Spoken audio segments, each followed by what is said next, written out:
casa. Hola chicas y chicos, bienvenidas y bienvenidos a un nuevo programa más de Aprendo en Casa para segundo de secundaria. Hoy vamos a seguir aprendiendo sobre ciencias sociales con un recorrido por la historia de nuestro hermoso país. Hasta el programa anterior aprendimos del gran desarrollo que logró una gran civilización heredera de los logros de sus antepasados. ¿Sabes de qué estamos hablando, verdad? Sí, del Tahuantinsuyo, que floreció gracias al aporte de las culturas que lo antecedieron.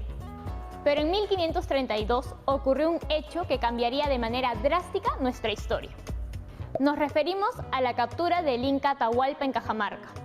Mucho se ha dicho sobre este proceso, que si fueron 200 españoles que atacaron todo un imperio, que si fueron las armas, si fue gracias a los caballos o incluso a las enfermedades que trajeron.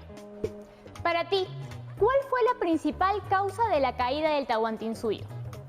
Acompáñame a averiguarlo y, como siempre, presta mucha atención a las explicaciones de los historiadores y toma nota de lo más importante.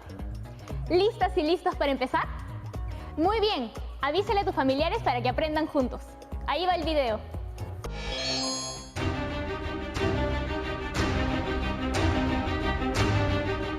Cristóbal Colón llegó a América en 1492 y el encuentro de Pizarro y Atahualpa en Cajamarca se produjo en 1532. Habían pasado 40 largos años entre un hecho y otro. Es decir, al momento de la captura del Inca, los españoles tenían ya 40 años de experiencia en conquistas en el Nuevo Mundo.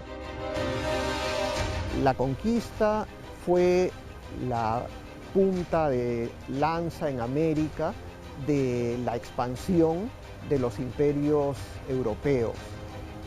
Eso quiere decir que era toda Europa que llegaba a América, primero a las Antillas, a Tierra Firme, a México, América Central y luego a Sudamérica, comenzando por el gran imperio del Tahuantinsuyo.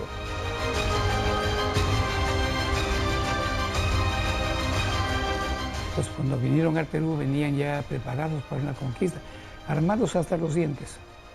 Todos los tipos de armamento que se conocían hasta ese momento. Hasta tenían un pelotón de perros, galgos, para cazar seres humanos.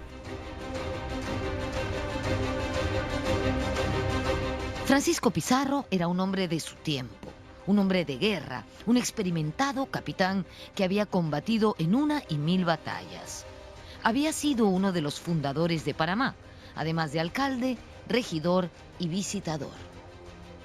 Tocar el tema de los conquistadores es tocar su sistema de creencias. En principio es un hombre del antiguo régimen, es un hombre de cabeza, me atrevería a decir, medieval, a pesar de vivir cronológicamente en el mundo moderno, ¿no? El conquistador es un guerrero, el conquistador es un cruzado, el conquistador es un sujeto que, hablando en términos cervantinos, a facer entuertos, es decir, a hacer justicia, proyectar la cristiandad, a ampliar la cristiandad y, en el camino, a hacerse rico. Pero ese hacerse rico no significa la riqueza por la riqueza. La riqueza no es un valor en sí, la riqueza es un medio para sostener el estatus, porque el estatus en el antiguo régimen era mucho más importante que el poder económico. Para el momento en que Pizarro se dispuso a comandar la expedición al Tahuantinsuyo, era ya un hombre de una considerable fortuna. Uno de los mitos de la expedición de conquista es que, al igual que Colón, que también es erróneo en el caso de Colón, se sacó a la gente que estaba en las cárceles para traerlas a América. Eso no es así. Cada conquistador era por sí mismo un pequeño empresario.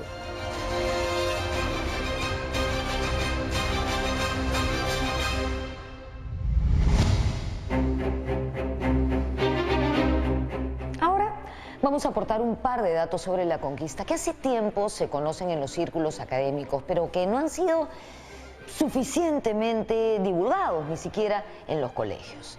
El primero de ellos, la conquista fue una empresa privada. ¿Cómo, Norma?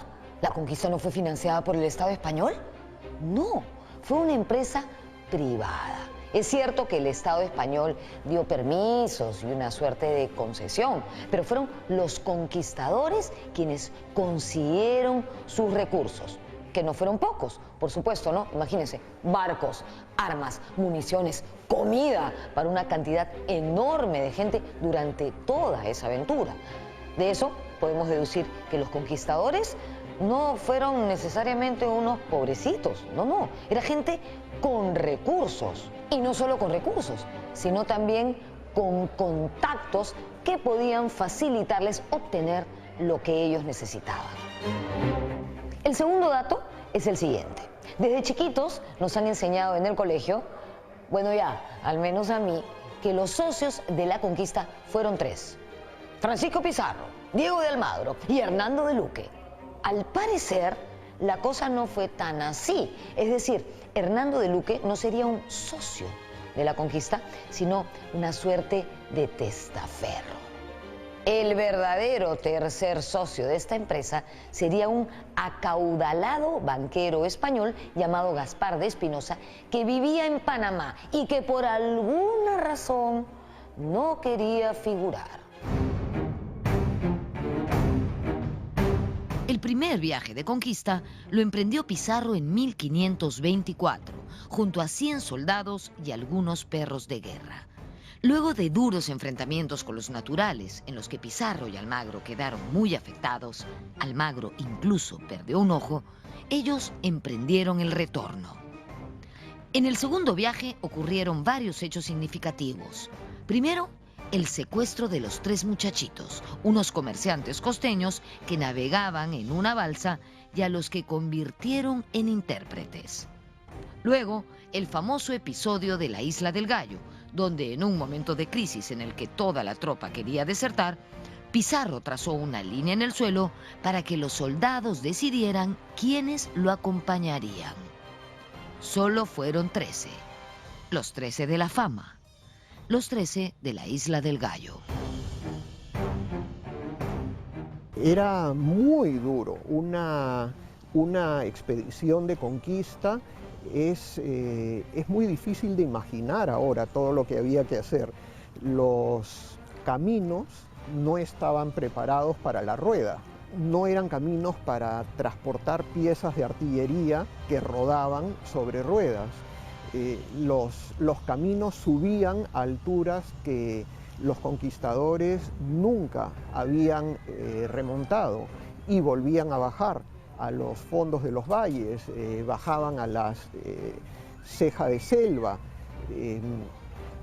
Había que llevar la comida con uno mismo, los cerdos, las gallinas o lo que fuese, uno lo tenía que llevar porque no tenía latas ni comida refrigerada. Las armaduras pesaban muchísimo y muchas veces había que llevarlas puestas porque había el peligro inminente de la guerra, del ataque. Las piezas de artillería pesaban mucho, los mosquetes había que llevarlos también cargados. Un conquistador llevaba mucho peso encima. Si tenía su caballo, el caballo era una gran inversión. Lo ayudaba en la guerra, lo ayudaba a recibir una mayor parte del botín también por el hecho de tener un caballo, pero tenía que cuidar ese caballo, alimentarlo, limpiarlo, ver que no se enferme, etcétera, cuidarlo en el mismo combate. En el Tahuantinsuyo, Huayna Cápac era el soberano y gobernaba desde Quito. En ese momento recibió noticias del segundo viaje de los españoles. Pizarro había desembarcado en Tumbes, luego había vuelto a su embarcación bajando por la costa hasta avisorar Chan Chan. Allí tomó la decisión de retornar a España para armar una expedición en toda regla. El Incario era demasiado imponente para las fuerzas que disponía entonces.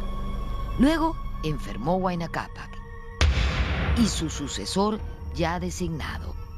Comenzaban a llegar las epidemias.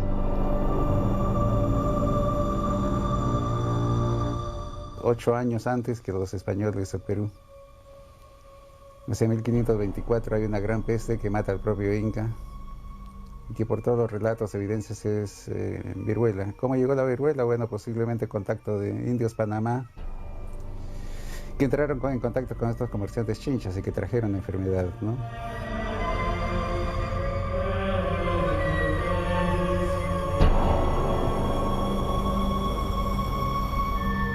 Nadie tenía defensas, por eso la muerte es tremenda, porque el imperio tenía por lo menos 12 millones de habitantes en el momento que llegan los españoles. Y en el censo que hizo el virrey Toledo había solamente 1,5 millones. Lo que quiere decir que en menos de 40 y 30 años desaparecieron como 10 millones de habitantes, porque morían en masa.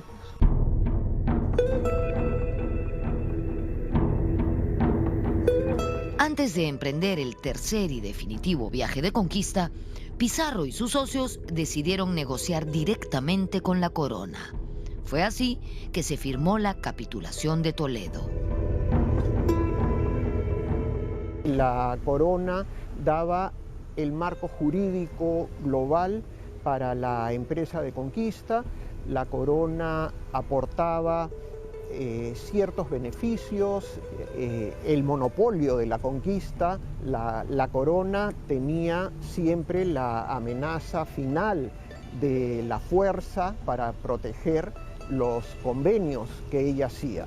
Por ejemplo, en el caso del Perú, le dio a Pizarro la autorización para emprender la conquista del Perú, pero a la vez le dijo, tú puedes traer tantos esclavos libres de impuestos, puedes traer piezas de artillería, puedes comprar tantas piezas de artillería y la corona te va a reembolsar esto, claro, con el propio botín que tú consigas, pero te lo va a reembolsar.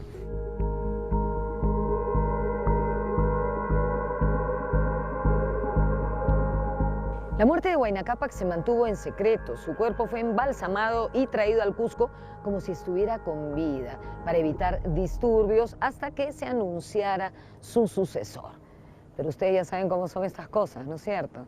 Guarda el secreto, pero empieza uno, oye, Huayna Cápac se ha muerto, oye, Huayna Cápac se ha muerto, pero no le digas a nadie. Y al final, la noticia de la muerte de Huayna Cápac corrió como reguero de pólvora. Como una nube negra, la crisis se avecinaba sobre el imperio.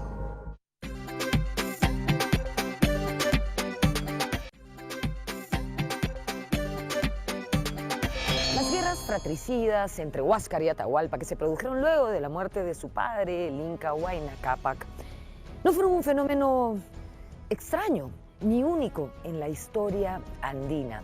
Ambos hermanos ambicionaron el poder del Tahuantinsuyo. Atahualpa se rebeló contra Huáscar cuando éste se estableció en el Cusco. María Rostorovsky se refiere duramente a Huáscar, le da un poquito con palo, la verdad, señalando que él no se ocupó de ganar el respeto ni amistad de los generales que habían defendido a su padre, el inca Huayna Cápac. Tampoco se ocupó de conservar su prestigio entre los nobles cusqueños. Rostorovsky dice además que Huáscar era cruel, violento, desatinado y pusilánime. José Antonio del Busto se refería a este personaje como una suerte de playboy, no digno de llevar la corona inca. A pesar de lo duramente que nos hemos referido a Huáscar, parece ser que varias leyendas negras se tejieron en torno a este personaje. Lo cierto es que el trasfondo de esta guerra lo deja mucho mejor parado. ¿Por qué? Parece ser que Huáscar quería hacer varias reformas en el Estado. Quería restarle poder a las panacas reales. ¿Se acuerdan lo que eran las panacas reales? Las familias aristocráticas descendientes de un monarca. Bueno, las panacas habían acumulado demasiado poder, siervos y tierras que en realidad existían para rendir culto al Inca. Y Huáscar quería revertir esta situación, quería quitarle poder a las panacas para fortalecer el Estado. Es decir, quería hacer una importante reforma.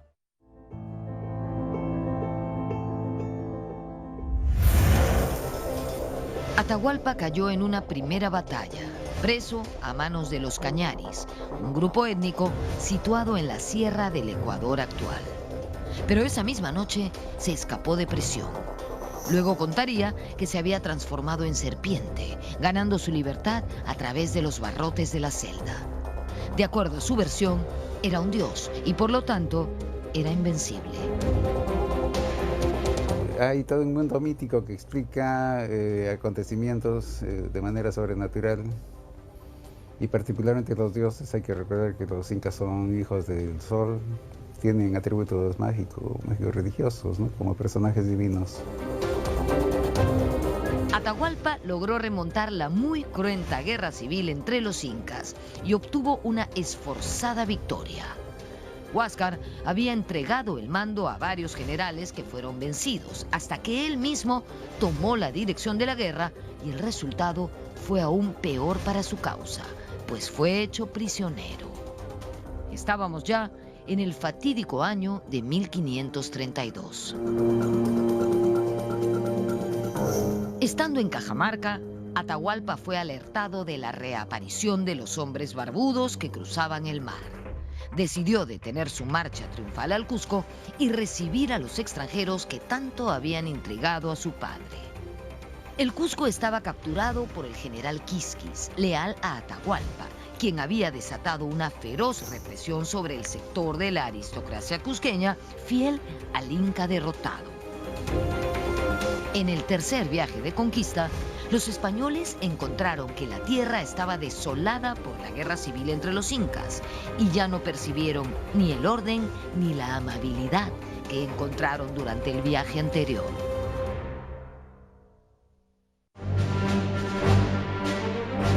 El 15 de noviembre de 1532, la hueste española entró a Cajamarca.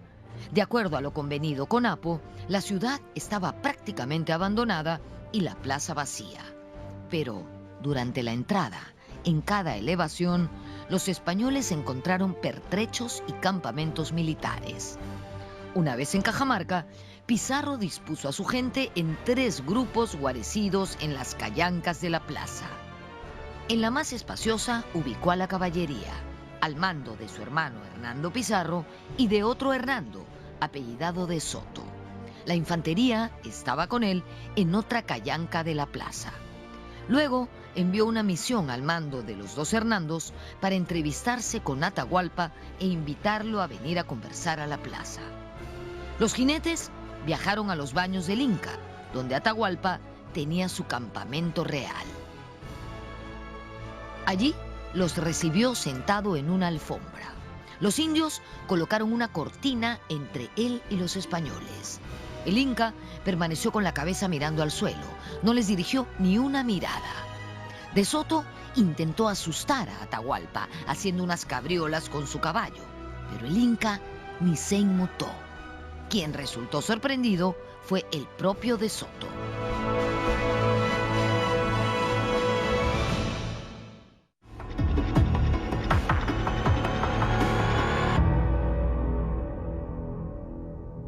En la mañana del sábado 16 de noviembre de 1532, el día final, Atahualpa inició ritos que fueron seguidos por el ejército.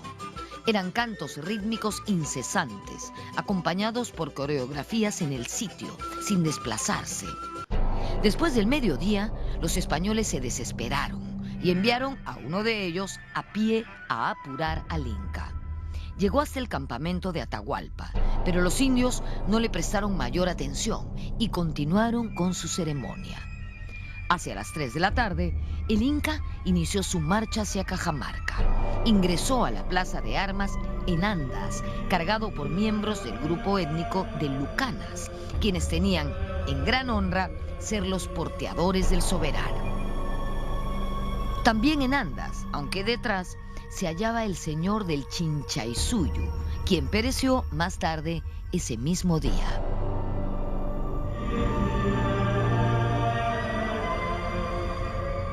Delante del anda de Atahualpa iban unos indios que recogían todo guijarro del camino para que el Inca marchase sobre suelo parejo sin incomodidades.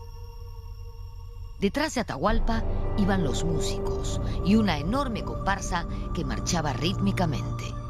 No entró a la plaza ningún guerrero inca, todos quedaron fuera. El inca entró de ese modo porque iba a conversar con los españoles e invitarlos a pasarse a su bando. Seguramente estaban muertos de miedo por las amenazas que habían podido percibir. Yo creo que Atahualpa esperaba más una condición de encuentro, de saludo, de medición de fuerzas, de un pulso con los españoles y no una acción directamente de enfrentamiento y de guerra. Y en ese sentido creo que fue sorprendido. Sorprende la ingenuidad de Atahualpa. En eso sí peca de soberbia. La confianza en que se presenta un poco convencido de que su propia majestad va a paralizar cualquier intento.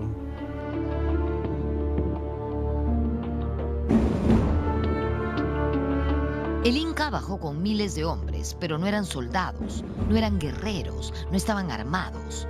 Todos los testimonios así lo dicen. Se trataba de músicos, danzantes, bailarines. Atahualpa entró a la plaza de Cajamarca como si fuese a un ritual, a una celebración. Y qué mayor prueba de valor de su parte que bajar sin guerreros y hacer correr a los barbudos. Atahualpa ingresó a un baile ritual, a una ceremonia del poder, creyendo que una banda de infelices no podría hacerle daño. Sin un solo guerrero, sin un solo guardia armado, rodeado de arlequines, de payasos, saltimbanques, músicos y los incapchaki. El deseo era hacer correr a los barbudos a estadio lleno. Pero, ¿qué pasó? Cuando Atahualpa llegó a la plaza, se sorprendió al encontrarla vacía. Los españoles decidieron jugarse el todo por el todo, vencer o morir. Al parecer, Atahualpa se encontraba confiado en una fácil victoria y pagaría muy caro el error de subestimar a su enemigo. Cuando Atahualpa llegó montado en su litera, se ubicó en la abarrotada plaza para saludar a los barbudos visitantes y salió a su encuentro el padre dominico Fray Vicente de Valverde, quien con Biblia en mano comenzó a contarle a Atahualpa las verdades de la fe cristiana. Estoy segura que todos deben saber lo que pasó, ¿no? Pero lo voy a contar de todas maneras. ¿Qué hizo Atahualpa? Agarró la Biblia, este objeto extraño, lo miró, lo observó, lo sopesó, se lo puso en la oreja para ver si sonaba algo y como no encontró en esto ningún interés, arrojó la Biblia al suelo. Indignado, el padre dominico arengó a las tropas españolas que se encontraban escondidas en los alrededores al grito de Santiago a ellos.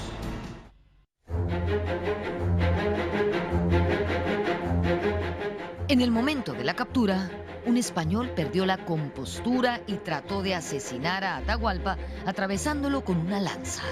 Francisco Pizarro se interpuso y cogió la lanza con su mano. Esa fue la única sangre española que corrió aquel día.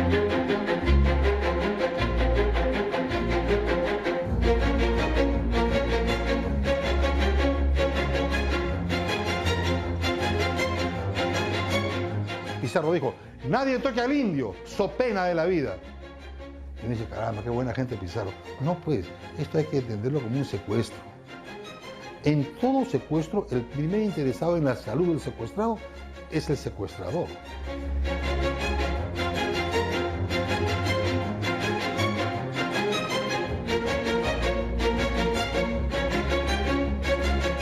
El gran botín de guerra de los conquistadores no fue el oro ni los metales preciosos, sino el acceso a la fuerza de trabajo de los indígenas. Ese fue el gran botín. ¿Qué te pareció el video? A mí me pareció muy interesante y revelador. Es algo que debemos conocer todas las peruanas y peruanos. No para lamentarnos o para albergar resentimientos, sino para comprenderla, analizarla y saber cómo se ha formado nuestro país. Al fin y al cabo, muchos procesos históricos tienen causas diversas y complejas, y muchos problemas del presente tienen sus orígenes en el pasado. Si les seguimos la pista, quizás podamos resolverlos. Por eso, te voy a dejar un reto. Escribe en tu cuaderno o en tus hojas la siguiente pregunta. ¿Cuál consideras que fue la principal causa de la conquista del Tahuantinsuyo? ¿Y por qué? Elige un título y responde utilizando argumentos que hayas escuchado en el video. No te olvides utilizar conceptos de tipo político, social, económico y cultural. Recuerda también que esta pregunta necesita argumentos y toma de posición. Tu posición, así que no la estés buscando en redes sociales, ¿ah? Muy bien, ahora sí, a trabajar. Y no te olvides de archivar tu texto en tu portafolio, que será la evidencia de tu aprendizaje. No te olvides de seguir cuidándote en estos tiempos de pandemia. A lavarse las manos y nos vemos en el próximo episodio.